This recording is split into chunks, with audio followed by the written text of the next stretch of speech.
get to your piece about how the Netanyahu war is unraveling America, a few questions about the president in China. What do you think he set out to achieve, and did he achieve it? Oh, I think he set out to come back with some gains, political gains for him, because after all, China has been his issue.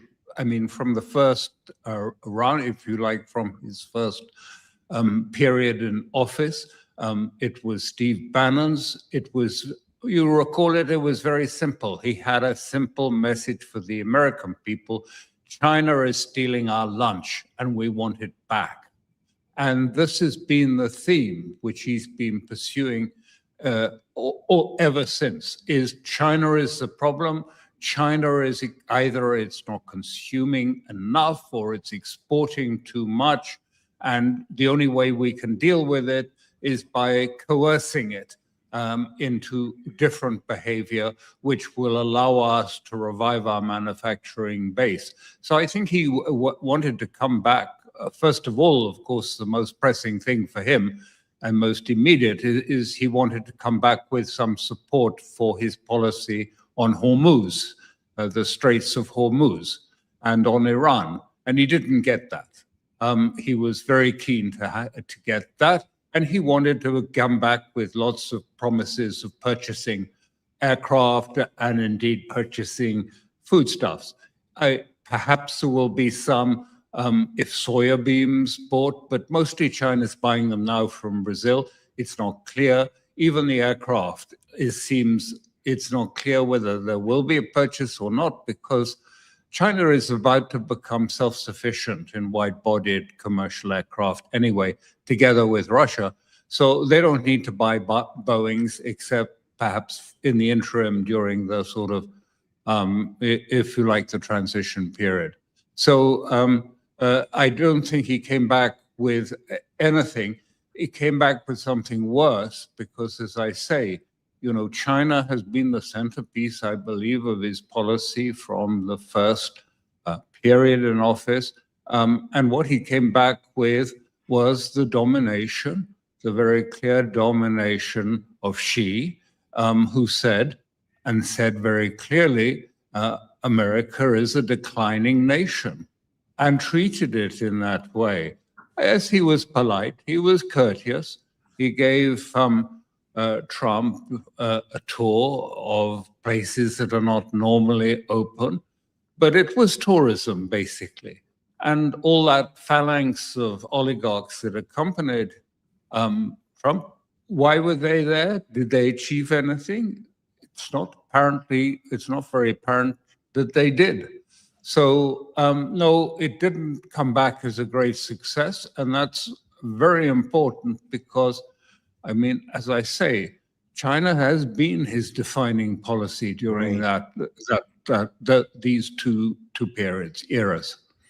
Do you think he got the message that China supports Iran's sovereignty and that China can be self-sufficient and thumb its nose at Trump's tariffs and sanctions?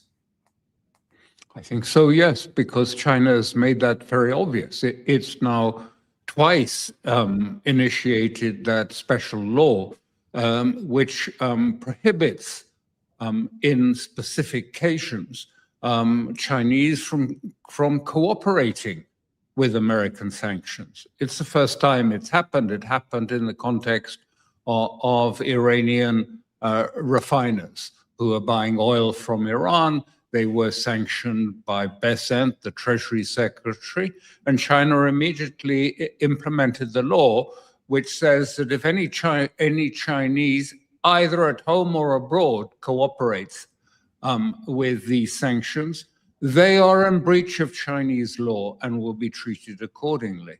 And he's now done it for, if you like, another company that the Europeans have chosen to investigate on the grounds that that the company was receiving hidden subsidies. And he said any Chinese that cooperates with this European Union investigation will be sanctioned too. So I think it's pretty clear that he's pushing back pretty hard on those sort of economic proposals. And of course, tariffs, we've already seen, have not been successful and had to be rowed back when they were first introduced after the so-called Liberation Day. So no, I don't think so. I mean, it was very clear, self-confident Xi, in command of the situation, and basically a supplicant Trump arriving, hoping to get some benefits that he could peddle at home to show that his presidency is succeeding. You know, I don't know why he brought the American billionaires with him. Elon Musk became a tourist and posted all kinds of pictures of himself and his family going to the tourist spots that any of us in the West would go to if we were visiting Beijing. But there's no known deals that these guys cut while they were there. No, nothing at all. So no, it was 2 days of tourism. Switching gears to Iran, has Trump found an off-ramp from his and Netanyahu's war yet? Not yet, certainly not yet. And in fact, the opposite is happening at the moment. We have to wait and see what materializes. But he gave a very, very aggressive response to the Iranians, to the Iranian proposals, saying, don't believe you're going to get any relief on sanctions. You'll be allowed one nuclear station. You have to hand over all your enriched uranium to the United States. And you've got to dismantle missiles. I mean, a complete negative came back from the White House. And then we were told there was going to be another message coming from via the Pakistanis, and the message was from Iran was simply put, it was negative. No, we're not going to change our position, and it doesn't look as if Trump is going to change our position.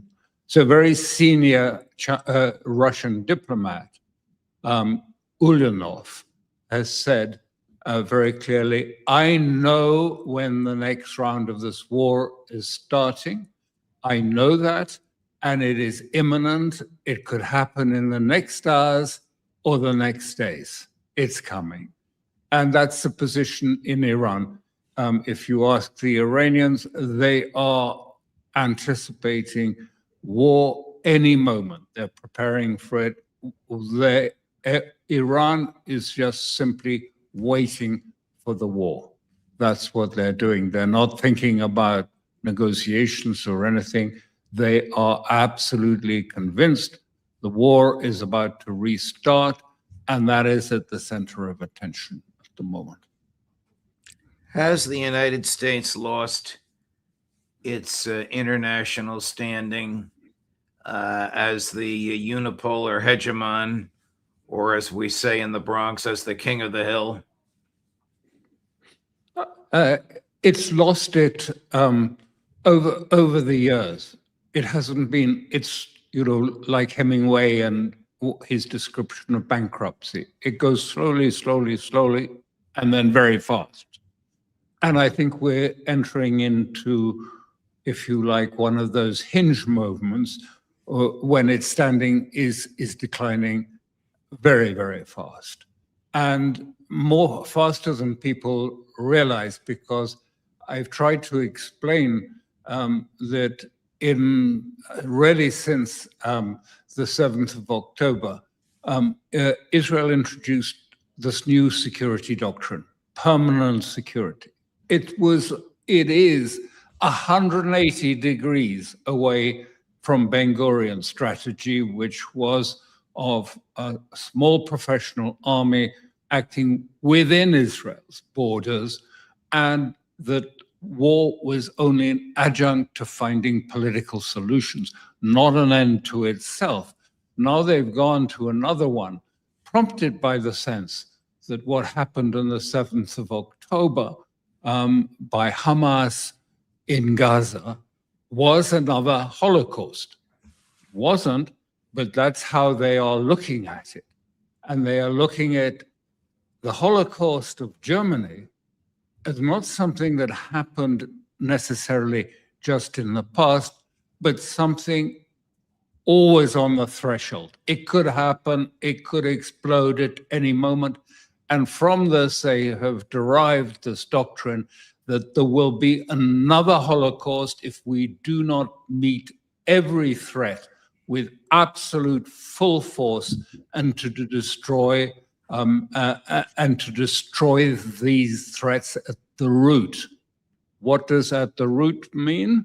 It means, because where the origin of this idea of permanent security came was that you couldn't allow subsequent generations to challenge you. You couldn't allow the children to survive. The children are not innocent in this view. It came originally from Germany. It was expressed very clearly by a German officer dealing in the connection of the 1,000-year German Reich that he was anticipating. We cannot allow it to be threatened, so it has to be met at the root. And so we've seen that.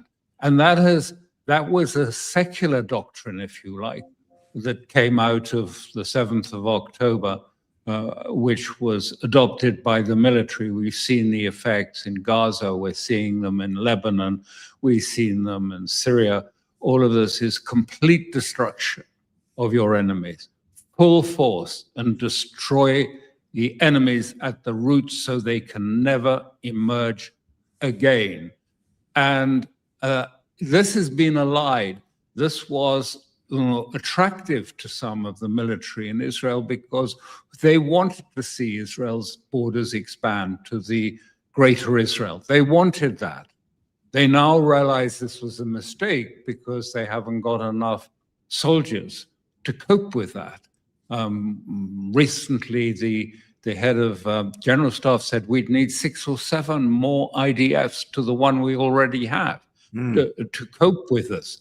And this was what Ben-Gurion saw and said, we cannot do that. We are a small nation. We have limited territory, limited resources, limited population. We have to stay within our borders. However, after 7th of October, all that went away. Total reversal of doctrine. And that was allied with the messianic view of, if you like, that we need to force redemption by taking territory. We need to forcibly take greater Israel in order to implement redemption and then, of course, the messianic age. So the two have come together. But my point is, this way of operating, quite simply, is war crime, is a war crime. To kill populations at the root must be considered, and was considered at Nuremberg by the Germans, a war crime, and they were duly hanged for it. However, what is happening now, and it's not being said very clearly, perhaps not clearly enough, is that this is the doctrine which has changed dramatically, fighting, meeting every threat at its full force and destroying it at its root. And what is the fact is that the United States, Trump is responsible for this entirely, is partnering an Israel that is acting with a security policy, permanent security, which was held at Nuremberg to be a war crime. And therefore, the reputation of America, the standing of America, is being obviously deeply affected and damaged by its close association with this security doctrine, so far removed from that of Ben-Gurion. Well, does the Pentagon and do the Israelis still think that they can bring about the breakup of Iran by dropping expensive bombs from expensive planes ignorant of the asymmetric defenses the Iranians have? Stated differently, have they not learned any lesson from the past 2 months? I think they've got to the point where they feel they have no options but to pursue something that many would regard as illegal, because they will say we are targeting military assets, but in fact they have tried to target military assets. And when they can't target military assets, they turn to targeting other assets, assets such as electricity, energy supplies, or other things which are essential to the well-being of a community, and therefore really illegal in that way. And I think the Pentagon is trying to draw up, as best it can, a list of targets that it can claim are military targets, and maybe even dual use they can get away with. So they are looking at that, but they are conscious of the fact that looming over this increasingly is the question of, and they've raised that with, I believe, been reported that they've raised this when Trump has proposed military action that would target bridges and water supplies and other things that are essential to, if you like, communal life, that this would be a war crime and that the Pentagon could not support it. So I think we are traveling the razor's edge of legality, illegality, and something more than that. I mean, something which is, the question of what is the values of the United States between, the redemption idea of America as a force for good, and being partnered with something that quite clearly has been described by Israelis themselves, perpetuating a continuous cycle of wars against civil populations as something which is the opposite, which is evil. The New York Times and Siena College are out with their latest poll just a few minutes ago. Question: do you think Donald Trump's decision to go to war with Iran was the right decision or the wrong decision? Right decision, 30%. Wrong decision, 64%. This is the lowest approval rating of any time for any president, including Joe Biden, since the resignation of Richard Nixon. So, well, if America is going to war, as Iran fully expects, and as Russia is saying that they have evidence that this is what's going to happen, it is going to war simply for the reason that you asked at the first. Has Trump found an off-ramp from a terrible mistake that he made by going to war with Iran in the first place, which is now endorsed by a majority in the planet, that, that this has been a huge error. But he cannot find it because of his psychology, because of his ego, his mental condition. He refuses to do what would be the obvious thing, which was to stop digging. He's in a deep hole, and the answer is to stop digging any deeper into it, and to stop, if you like, that so many people should die simply because he can't say that this was a mistake, and I agree it was a mistake and we need to get out of it. The United States, needs to just walk away and, and let it be and concentrate on the World Cup or whatever. There might be ideologues in Washington and Tel Aviv, but they're not stupid. I mean, what is their end game here? I think the end game is the belief that this moment is now or never. That if they don't do the war now that will damage or really bring down Iran, It's never going to happen. There's never going to be a president, a Jewish orientated president again in the United States that will be able to destroy Iran. And if Iran is not destroyed in this next period, then Iran emerges in a very strong, potentially dominant position in the region, and Israel correspondingly becomes a defeated asset in this region. And that this, of course, is anathema because it means a shift in power away from those who support, if you like, Israeli predominance in the world. And if you like, the effects of Israeli predominance spread more widely across Europe and the United States. This would shatter the whole power structure behind, if you like, the push for securing an Israeli Hebraic predominance, not only in the region, but more widely across, to make it a sort of, as Netanyahu says, we would become a global power and influence. You know, you and I, of course, were not privy to the private conversations that President Trump had with President Xi last week, nor will we be privy to the private conversations that President Putin will have with President Xi this week. But one would think that the Pentagon and Tel Aviv would know that Russia and China will not allow Iran to fall. That is correct.